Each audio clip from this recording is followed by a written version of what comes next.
झोल यति धेरै थुक्पा लिएको छु र यहाँ छ थुक्पाको अचार बस्न एकदमै मिठो भइरहेछ सुरु गरौँ है त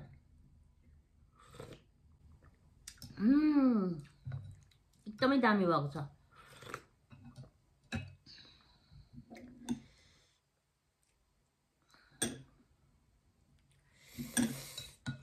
आप्पो हुन्छ झनै दामी यो हालेपछि झनै दामी हुन्छ हेलो हाई नमस्ते स्वागत छ हाम्रो पूर्वेली किचन युट्युब च्यानलमा आज म फेरि आएको छु विन्टर खानाको लागि विन्टरको खानाको रेसिपी लिएर आएको छु विन्टर खाना चाहिँ के हुन्छ भने मेन थिङ त ढेँडो थुक्पाहरू हो विन्टरमा चाहिँ ढेँडो र थुक्पा चाहिँ एकदम राम्रो तर पनि आज म चाहिँ ढेँडो लिएर आएको छुइनँ आज मैले चाहिँ थुक्पाको रेसिपी लिएर आएको छु मलाई चाहिँ एकदमै नराम्रो रुगा लागिरहेछ त्यही कारण चाहिँ तातो तातो थुक्पा खानु मन लागेर चाहिँ आज म थुक्पा बनाउन लागेको छु आज मेरो गमलाहरू चाहिँ सबै थन्काइसकेको छु र गमलामा भएको साग चाहिँ मैले टिपेर अब यो साग चाहिँ हालेर चाहिँ म यो थुक्पा बनाउने छु र मैले प्याज र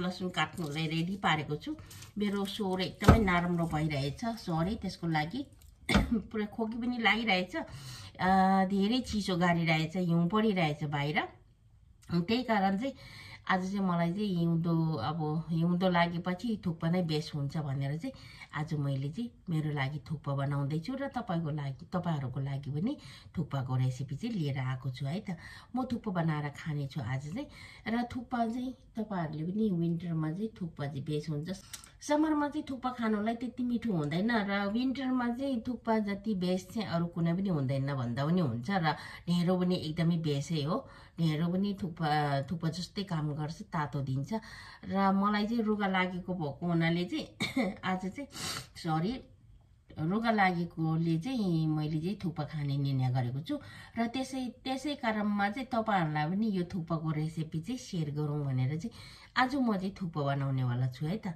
साग र मासु हालेर चाहिँ थुक्पा बनाउने छु अब हेर्नुहोस् म बनाउन सुरु गर्छु मासु चाहिँ जति सक्दो सानो काट्ने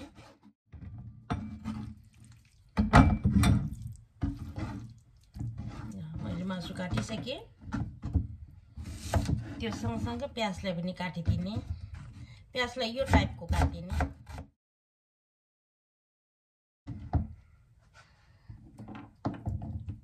र लसुनलाई चाहिँ केलाएर रेडी पारेको छु मैले प्याजलाई काटिसकेको छु अब आधी टमाटरलाई पनि लिने टमाटर चाहिँ म पुरै राख्दिनँ यो ठुलो छ टमाटर थोरै लिन्छु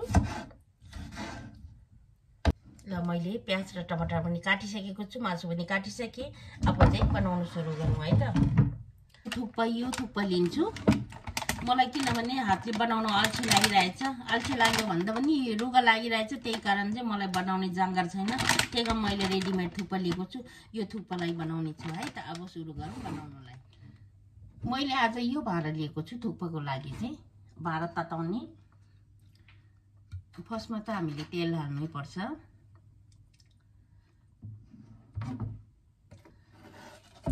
फर्स्टमा प्याजले हालिदिने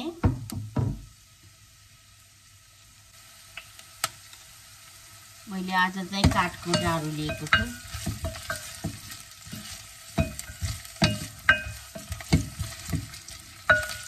अब हाम्रो प्याज थोरै ब्राउन भइसकेको छ अब हालिदिउँ मासुलाई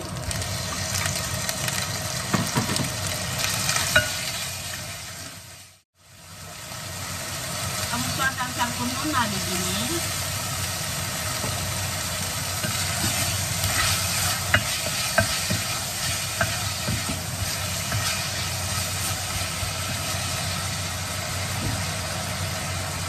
सँगै यो टमाटर पनि हालिदिने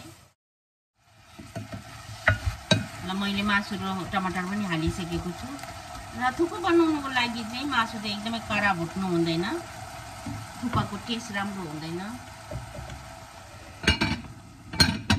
अब चाहिँ छोपेर सानो आँचमा पाक्नु दिने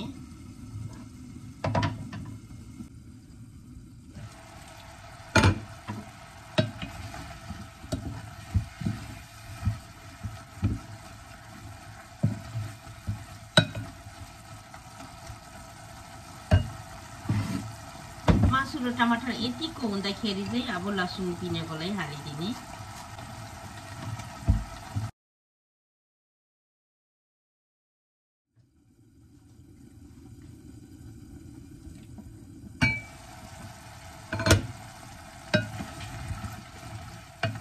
यो चाहिँ प्योर टिबेटन डिस हो है। यसमा चाहिँ मसला केही पनि हाल्नु हुँदैन। मसला हाल्यो भने चाहिँ थुक्पाको टेस्ट चाहिँ अर्कै हुन्छ। र यो चाहिँ मासु पाक्नु दिने, मजाले टमाटर र मासु चाहिँ मजाले पाकिसकेपछि अनि मात्रै रस हालिदिने। यसले चाहिँ चेक गर्दै गर्ने, रस कतिको छ कि हेर्दै गर्ने, नत्र भने फेरि डढ्नु सक्छ। डढ्यो भने चाहिँ थुक्पाको टेस्ट नै अर्कै हुन्छ। अब चाहिँ टमाटर पनि मजाले पाक्नु थालिसकेको छ।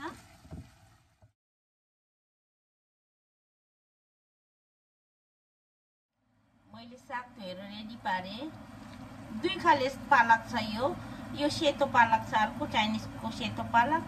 यो चाहिँ अर्को खालको हरियो पालक, यो चाहिँ पनि अर्कै हो। यो चाहिँ यस्तो हुन्छ कि यस्तो ठुलो ठुलो नाङ्लो जस्तो हुन्छ यो। तर मेरो गमलामा एकदमै कठेर सानो सानो भइरहेको थियो, चिसोले हुर्किन सकेन। आज मैले सबै टिपेर चाहिँ अनि मैले धोएर 2 पखाली गरेर चाहिँ अब यो थुक्पामा चाहिँ युज गर्नेछु। आज लास्ट हो यो। अब यहाँको रस पनि सुकिसकेको छ, मजाको भइरहेछ। अब तातो पानी पनि उम्ल्यो। अब चाहिँ हालिदिउँ है त।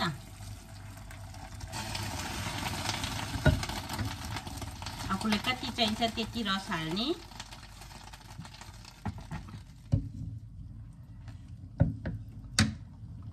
र आफूलाई चाहिने जति पानी एड गरिसकेको छु। अब चाहिँ थुक्पा हाल्न सुरु गरौँ है त।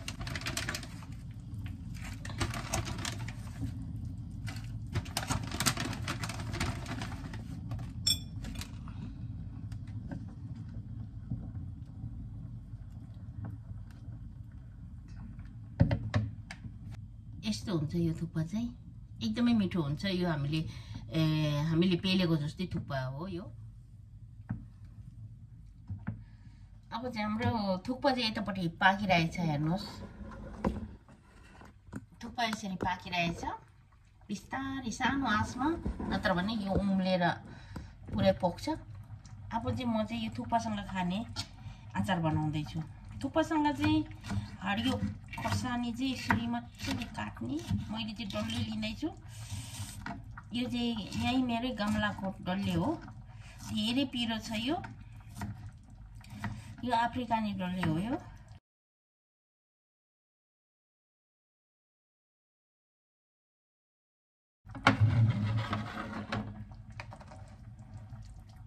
यो कटोरामा हाल्ने।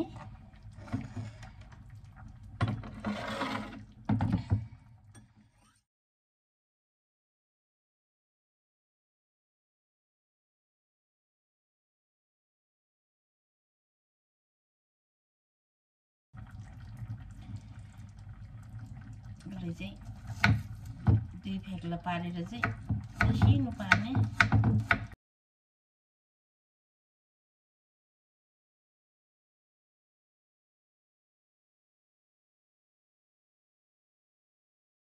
थुक्पाको अचार है।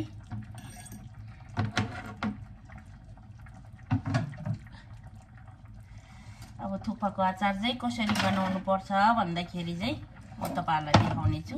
मैले लिएको छु सोया सस।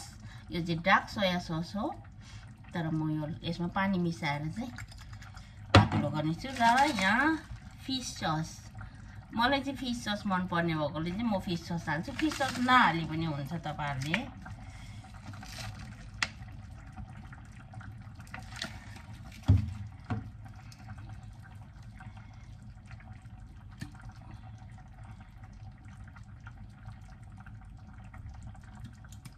पानी थपिदिने।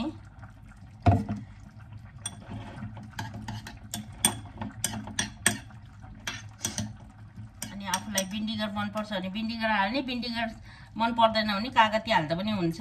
म चाहिँ भिनेगर हाल्छु। 1 चम्चा भिनेगर हाले। नुन हाल्नु पर्दैन यसमा। नुन चाहिँ फिश ससमा धेरै नै हुन्छ, त्यही कारण चाहिँ नुन हाल्नु पर्दैन। अब यो भयो। थुक्पाको अचार।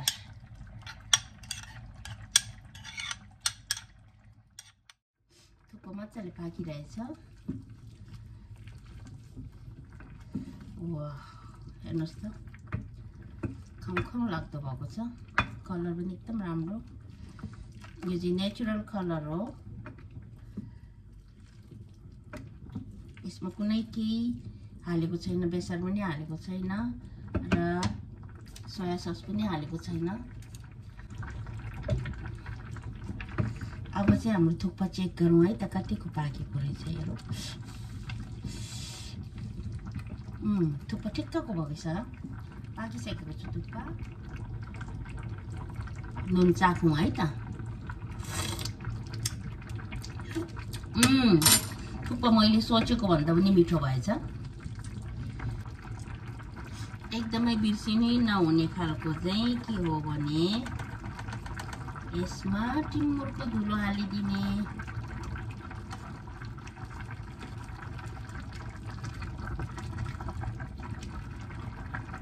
ल अब चाहिँ हामीले चाहिँ यो सागलाई हालिदिउँ है त।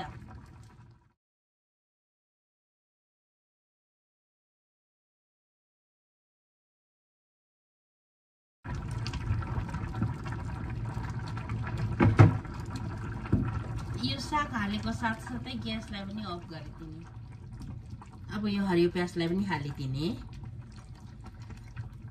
हरियो प्याज भन्दा पनि मेरोमा आज हरियो प्याजको डाक्ला मात्रै रहेछ, त्यो हालिदिएँ मैले।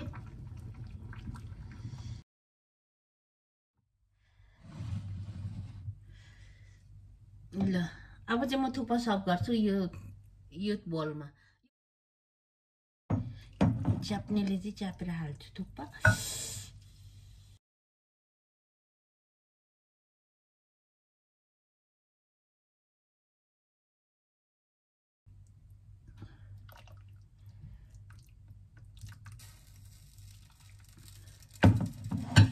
एकदमै ठुलो बल।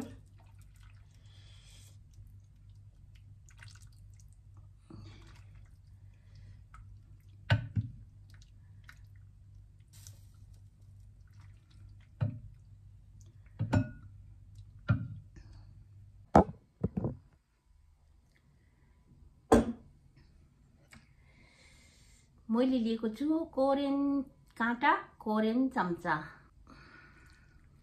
यति धेरै थुक्पा लिएको छु र यहाँ छ थुक्पाको अचार। बस्न एकदमै मिठो भइरहेछ।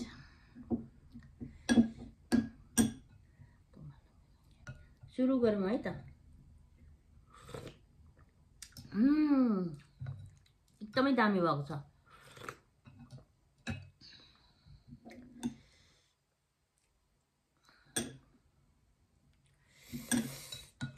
आफू हुन्छ झनै दामी।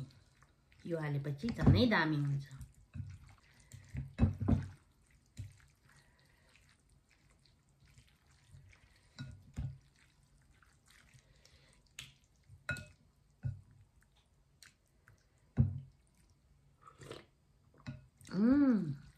एकदमै टेस्टी भएको छ थुक्पा।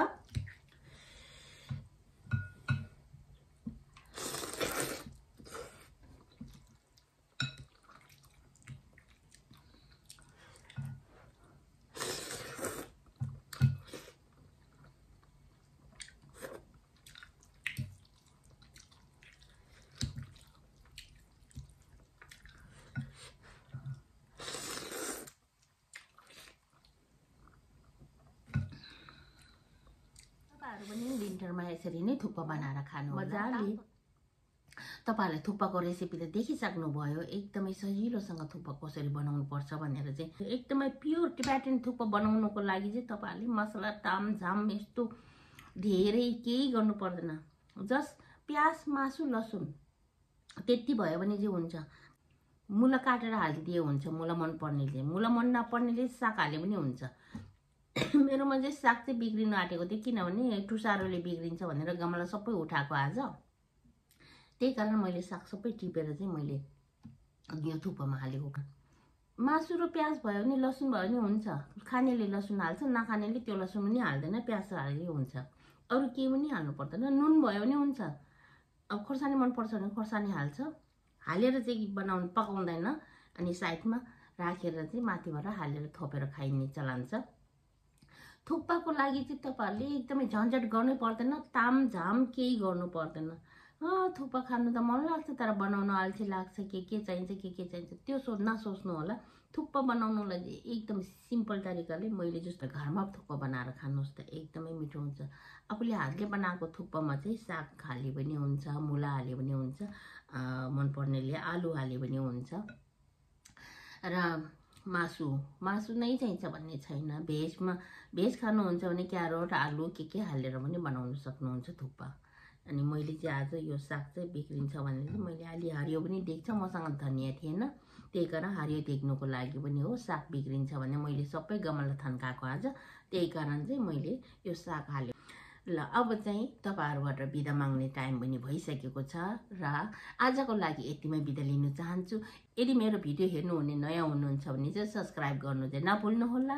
तपाईहरु पनि एकदम आफ्नो जिउको ख्याल गर्नुहोस्। मलाई एकदमै चिसोले समातिरहेछ। हिजो चाहिँ मैले ज्वानोको झोल बनाएर खाइदिएको थिएँ, अलिकता खोक्नु चाहिँ कम्ती भएको छ, अनि फेरि मन्डे काममा जानु परिहाल्छ है, त्यही त हो नि। एकदमै नराम्रो रुगा रहेछ अहिले चाहिँ, यो रुगा लागेको बित्तिकै खोकी घाँटी समात्ने र अनि सरी। अनि आजको लागि चाहिँ बिदा लिन चाहन्छु। अर्को हप्ता फेरि भेटौँला, बाइ बाइ।